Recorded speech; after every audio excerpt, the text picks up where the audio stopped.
নমস্কার দর্শক বন্ধু, ইতিকথা চ্যানেলে আমি জগন্নাথ আবারও একটি বুক রিভিউ নিয়ে এসেছি। দেখতেই পাচ্ছেন আধুনিক ভারত, স্পেকট্রাম, রাজীব আহিরের এটি হিন্দি ভার্সন। আমি স্ক্রিনে দিয়ে দিচ্ছি এটি ইংলিশ ভার্সন পিকচার। তো ইংলিশ এবং হিন্দি দুটো ভার্সনই এই বই রয়েছে। যে সমস্ত বন্ধুরা ইংলিশ পড়তে ভালোবাসেন তারা ইংলিশ বইটা ফলো করবেন, আর যে সমস্ত বন্ধুরা হিন্দি মিডিয়ামে পড়তে ভালোবাসেন তারা হিন্দি মিডিয়াম বইটা ফলো করবেন। এই হচ্ছে বইয়ের volume, back side. Print rate রয়েছে 410 টাকা, তবে ডিসকাউন্টে আরও আপনারা কম দামে পাবেন। সূচিপত্রের দিকে যাব, আমরা দেখে নেব লেখকের পরিচয়। রাজীব আহির আইপিএস অফিসার এবং সহযোগী লেখক রয়েছে আর বিদ্যা, সাবিনা মদান, রাজেন্দ্র প্রসাদ শর্মা। এটি 2019-এর সংস্করণ, নতুন দিল্লি থেকে এটি পাবলিশার্স হয়ে থাকে। তো সূচিপত্রের দিকে যদি যাই, প্রথমেই দেখব স্রোত এবং উপাগম, অর্থাৎ আধুনিক ভারতের ইতিহাসের স্রোত। সূচিপত্র এর অনেক বড়, তাই আমি ঝটপট দেখাচ্ছি, আপনারা একটু পজ করে দেখে নেবেন।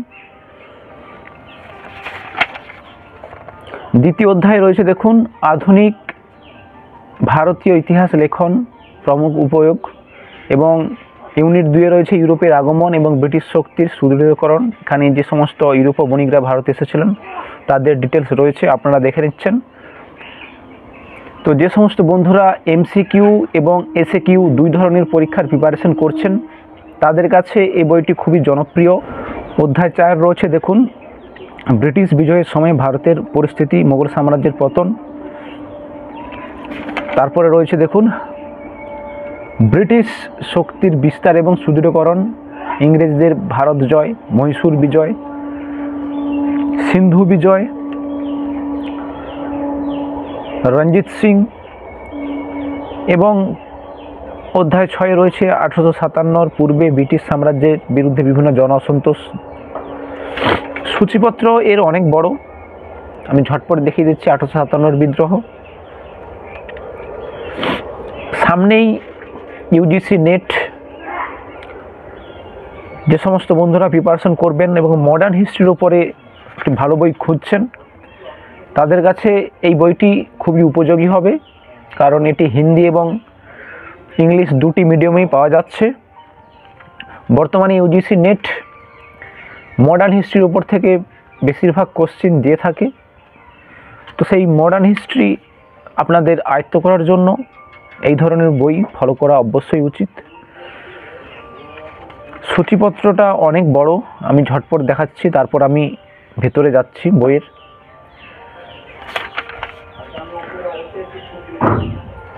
আইন অমান্য আন্দোলন, গোলটেবিল বৈঠক, ভারত সরকার অধিনিয়ম 1935-এর আইন, প্রান্তের কংগ্রেসের শাসন, 1939 থেকে 1947 পুরো ডিটেলস রয়েছে। এধারে দেখুন বিভিন্ন অ্যাক্টগুলো রয়েছে, চার্টার অ্যাক্ট, পিট অ্যাক্ট, রেগুলেটিং অ্যাক্ট।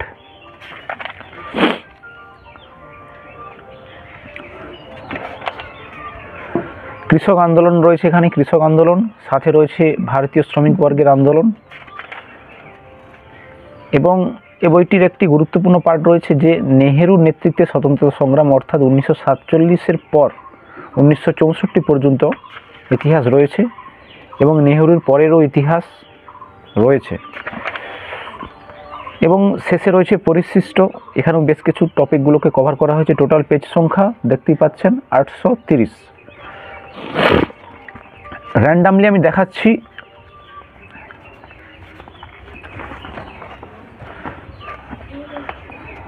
দেখুন রঞ্জিত সিংকে পশ্চাৎ পাঞ্জাবের অবস্থা, অর্থাৎ রঞ্জিত সিং রয়েছে ডিটেলস, পাঞ্জাব বিজয় কীভাবে ইংরেজ করেছেন। প্রতিটি অধ্যায়ের শেষে সারাংশ বলে একটু টপিক রয়েছে, ছোট্ট করে ডিটেলস সাথে রয়েছে। তো যে সমস্ত বন্ধুরা চ্যানেলে প্রথম ভিজিট করেছেন তারা চ্যানেলের প্লেলিস্টে যে দেখবেন বুক রিভিউ বলে একটি প্লেলিস্ট রয়েছে, ওখানে আপনাদের পছন্দ মতো বই রিভিউ দেখে নিতে পারেন। জনরাষ্ট্রবাদের যুগ 1919 থেকে 1939, গান্ধীর উদয়, খিলাফত, অসহযোগ, সাইমন কমিশন, আইন অমান্য আন্দোলন ডিটেলস রয়েছে বইটিতে। যারা এসএকিউ এবং এমসিকিউ বুক পড়াশোনা করেন তাদের কাছে এই বইটি খুবই উপযোগী।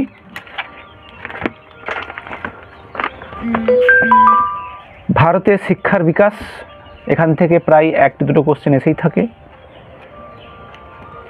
তো সম্পূর্ণ বই দেখানো তো সম্ভব নয়, আপনারা একবার এই বইটি কিনে দেখতে পারেন। আশা করব আপনারা নিরাশ হবেন না। তো ভিডিওটি বেশি বাড়াবো না,